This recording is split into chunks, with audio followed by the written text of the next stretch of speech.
Oh my God, it's been 3 weeks since I've been in Japan, and yeah, it's been a really, really interesting experience so far. From just the rushed kind of packing, flying, and arriving in Japan with the rain slamming down on the ground and me struggling to find the place that I was living, to 4 days between touching down and starting work and being jet lagged for a whole week, to me just thinking, did I really make the right decision coming back to Japan? Why did I come back to Japan? What is Japan going to give me this time, which is going to be so much different compared to the working holiday visa? To starting back at work with having a test on the first day and thinking, man, I really have to just continue where I left off. There's not going to be as much time. This is not a holiday. I'm living here. Just lots of different things, just all at once. And I think what really helped is seeing the friends, my really good friends that missed me and I missed them, and just having those meetups, meeting up with them one by one, and just either talking about the time what I spent in the UK or the things that have changed in Japan for their life as well and in general, and just going from there. And naturally, the previous experiences that I did have coming back. So those kind of experiences, like people talking to me on the street, in the restaurants, and at work, and really just going forward with that and just seeing where it goes and just being myself. Yeah, it just made me feel like, okay, Japan is the place that I should be for the time being. And it's a place where I can explore, whether it's places, people, or just understanding myself more. And I kind of learned that more with staying here in time and having all these experiences. Though, of course, when I did land, it was just very, very busy doing a lot of the preparation, tezuzuki, procedures, right? And that was really busy and it was really tiring. And in the weekend, I didn't really have much time to myself. But as things chilled down, I did have more time to myself. Things were more relaxed and I was able to have that sense of just calmness and groundedness and just chill. One of the experiences what I really did enjoy was, there was this one place, there was this curry place, and I really, really enjoyed it. It was my go-to, and it was run by this Japanese lady in her 60s, and sadly it closed down. Before moving back to the UK, the lady said, hey, look, I really hope you can come back to Japan, as I feel like this shop is not going to be around for any longer. So, I was a bit concerned. I didn't know how long the visa process would go on for. I didn't know if it would be accepted. There was a lot of uncertainty. However, it was accepted and I was able to come back to Japan. And when I got back to Japan, luckily the shop was still there. And then when I was there, the lady said to me, hey, it's going to close down on the 24th. So it's just about 1 week, 2 weeks left. And then that's about it. So what I did do, I got some of my friends together from work. And after work, we went to that place. And yeah, they all enjoyed the curry. Like, I was able to introduce my friends to them. And I was able to have, that final chicken curry, what the person prepared for me. It was interesting because the owner knew that chicken curry was my favorite curry out of all the curries what she'd make. So she specifically made the chicken curry just for me on that last week. And yeah, it was good. It was really good having that taste one last time before it closed down. And then we had some cheese naan as well, which is really nice. And all of my friends enjoyed the curry. So after that, we paid. I took a picture of her and then I had to leave the shop. When we left the shop, we all kind of gave like a bow, like, just saying thanks and, arigatou gozaimasu kind of thing, And we went on from there. So yeah, it's really interesting, which leads on to another point. It kind of reminded me when I did come back to Japan, just certain aspects about my personality, being more of just that person who just likes to talk, keep talking and try to connect people as well, because I guess not everybody could have the confidence talking to just a lot of people, and especially the other person's not the person to make the move to talk to them. So yeah, sometimes that's just what I do. I'm like, hey, do you know this person? This person likes this. I think you guys will get along, kind of thing. And yeah, just seeing the fruits of that and seeing where that's literally went was, it's quite rewarding just seeing that happening. Because I guess for me, you put me anywhere and I should be able to make friends. But other people, that might not be the case, as they might have other things that might, stop them from doing that. Another thing what I wanted to talk about is when I came back from Japan, I noticed more discrimination. I don't know why. I think my eyes were closed to it the first time I went to Japan. Or maybe they weren't closed, but I chose to not let it affect me as much. Though I feel like when I walk on the street, especially in the area I live now, it doesn't feel like there's many foreign people in the area where I live now.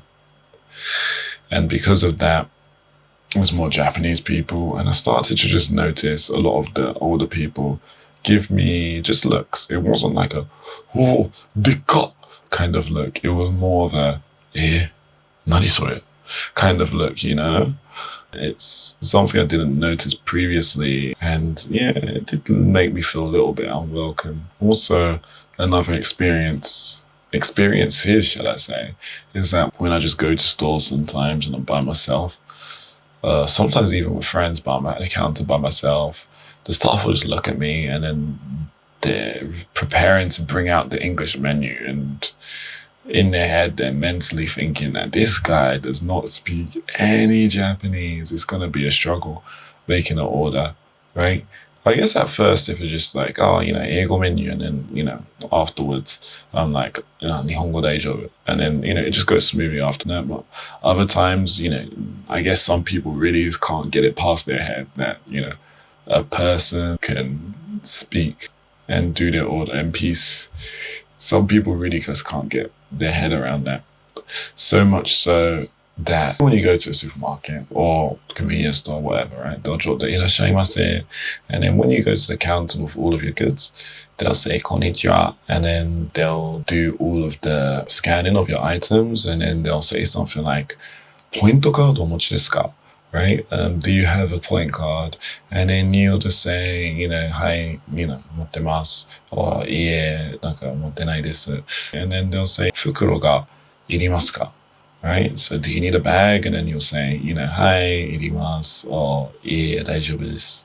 Right?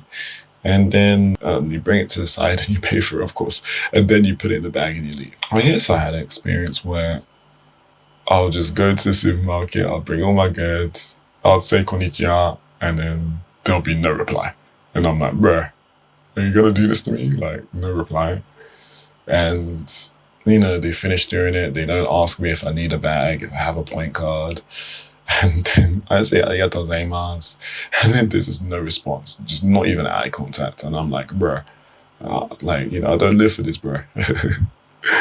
So I guess that kind of sucks. And it's interesting how I think about those situations. Obviously, there's a emotional reaction which is attached to those situations. And often I just feel like, okay, there's a choice. What are you going to do? Are you going to let this interaction spoil your day?